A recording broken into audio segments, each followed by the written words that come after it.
Terima kasih Anda masih menyaksikan Liputan 6 Daerah Jawa Timur bersama saya, Imam Fawaid. Saudara, dinilai berprestasi dan terus berinovasi seorang mantan gubernur serta 14 kepala daerah tingkat 2 menerima tanda kehormatan Satya Lencana Karya Bakti Prajanugraha dari pemerintah. Dari daftar penerima penghargaan saudara ada Wali Kota Solo Gibran Rakabuming serta Wali Kota Medan Bobi Nasution.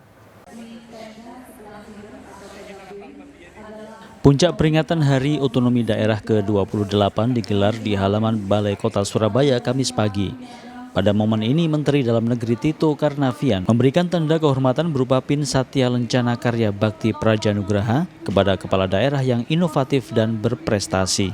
Di antaranya mantan Gubernur Jawa Timur Khofifah Indar Parawansa, Wali Kota Surabaya Eri Cahyadi, serta Wali Kota Medan Muhammad Bobi Alif Nasution, menantu Presiden Joko Widodo. Dan saya sudah sampaikan tadi bahwa penghargaan yang diberikan baik dalam bentuk Satya Lencana kepada sejumlah kepala daerah termasuk Ibu Khofifah. Kalau Mas Gibran tidak dapat Satya Lencana ya, tapi dapat piagam penghargaan yang masuk kelompok yang kedua. Itu memang dinilai oleh, saya sudah pengalaman, tidak mau oleh Kemendagri sendiri, tapi oleh kementerian lembaga terkait serta pihak eksternal. Eksternalnya dari akademisi, para pakar ya, dan juga lembaga-lembaga yang kita anggap kredibel. Salah satu penerima penghargaan Bobi Nasution mengatakan bersyukur dengan apresiasi pemerintah terhadap kinerja Pemkot Medan, termasuk diantaranya memerangi pungli di wilayah Medan. Itu kan penilaiannya tadi sudah disampaikan oleh Pak Mendagri dalam pidato beliau. Memberikan penilaian kan banyak, bukan hanya Kemendagri, tapi banyak sektor, banyak stakeholder yang memberikan penilaian. Tentunya kami dari pemerintah Kota Medan mengucapkan terima kasih. Mudah-mudahan penghargaan ini bukan untuk bangga diri, tapi untuk motivasi untuk melayani masyarakat. Sementara itu, Wali Kota Solo Gibran Rakabuming Raka yang juga terdaftar menjadi penerima piagam penghargaan tidak hadir di lokasi. Meski upacara peringatan Hari Otonomi Daerah diwarnai hujan, upacara berjalan hikmat. Rahmat Hidayat melaporkan dari Surabaya.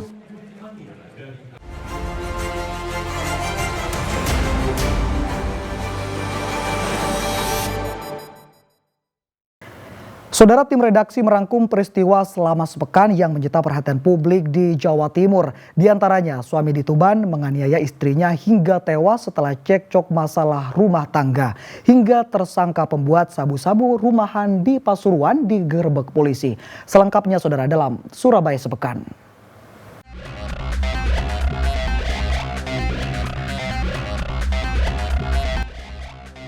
Emosi saat cekcok masalah rumah tangga, Mujiono berusia 65 tahun, warga desa Pakis, Kecamatan Gerabagan, Kabupaten Tuban, tega membunuh Tamirah, 65 tahun yang tak lain istrinya sendiri. Kematian korban membuat anak-anaknya histeris hingga nyaris pingsan.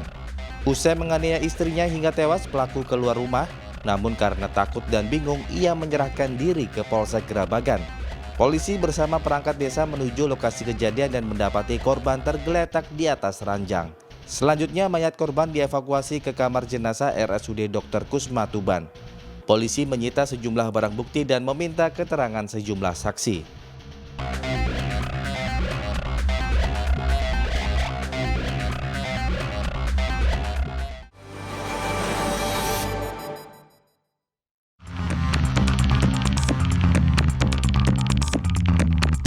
Ketiga tersangka pembuat sabu-sabu masing-masing NK asal Jombang, NS asal Pasuruan, serta IW seorang ibu rumah tangga asal Gresik dibekuk polisi. Karena diduga memproduksi sabu-sabu di sebuah rumah desa Ketan Ireng, Kecamatan Prigen, Pasuruan. Mereka diringkus aparat Polres Malang berdasarkan keterangan kurir narkoba yang ditangkap sebelumnya. Polisi menyita sejumlah barang bukti antara lain ribuan pil yang digunakan sebagai bahan dasar narkoba, sejumlah bahan kimia, serta alat produksinya.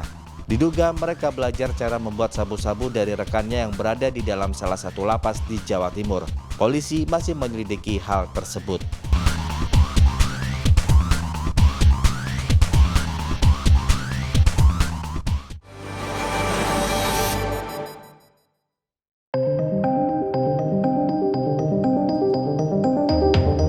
Petugas bersama warga berusaha mengevakuasi korban Lagiono dan rekannya Gatot yang masih tertimbun rumpun bambu di kawasan Jalan Kelurahan Keraton, Kecamatan Maospati, Kabupaten Magetan.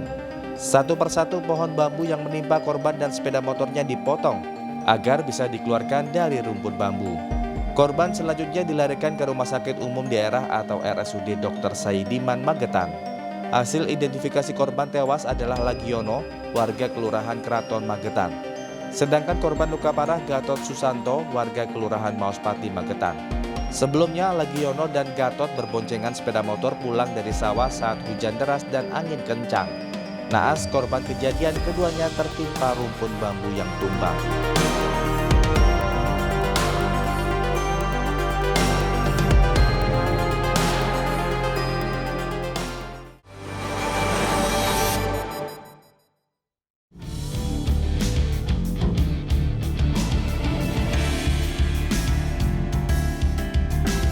Warga negara asing asal Cina bernama Huang Lihong, usia 31 tahun, tewas saat berkunjung di Taman Wisata Alam atau TWA Kawah Ijen, Kecamatan Licin, Banyuwangi. Korban bersama suaminya bernama Zhang Yong ditemani seorang pemandu wisata sengaja naik ke puncak Gunung Ijen untuk melihat matahari terbit. Naas saat ingin bersuah foto, kaki korban tiba-tiba tersangkut rok panjang yang dipakainya dan terjatuh ke belakang dan terguling ke jurang sedalam 75 meter hingga tewas. Medan yang sulit membuat petugas harus bekerja keras dan butuh waktu 2 jam untuk bisa mengevakuasi jasad korban. Hasil identifikasi sementara polisi, kejadian ini murni kecelakaan diduga akibat kelalaian korban saat berwisata di Gunung Ijen.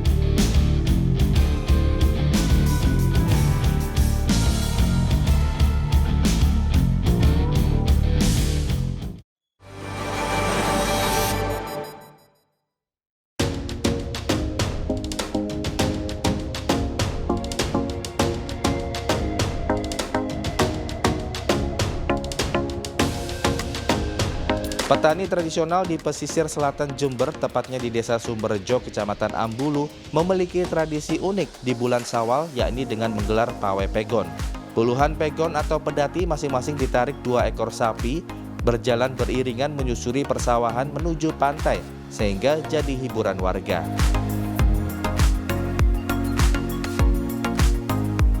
Bagi sebagian petani, pegon merupakan salah satu alat angkut hasil panen. Pawai pegon makin meriah karena setiap pegon dihias sedemikian rupa dengan berbagai ornamen, termasuk janur kelapa dan ketupat yang identik dengan bulan Syawal.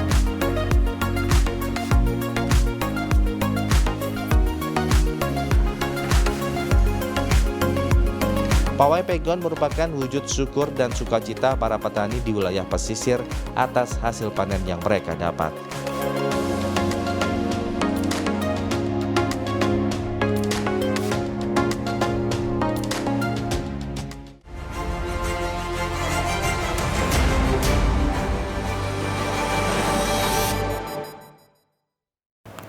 Jembatan rusak akibat banjir lahar Semeru Lumajang, jasa panggul motor seberangi sungai laris manis.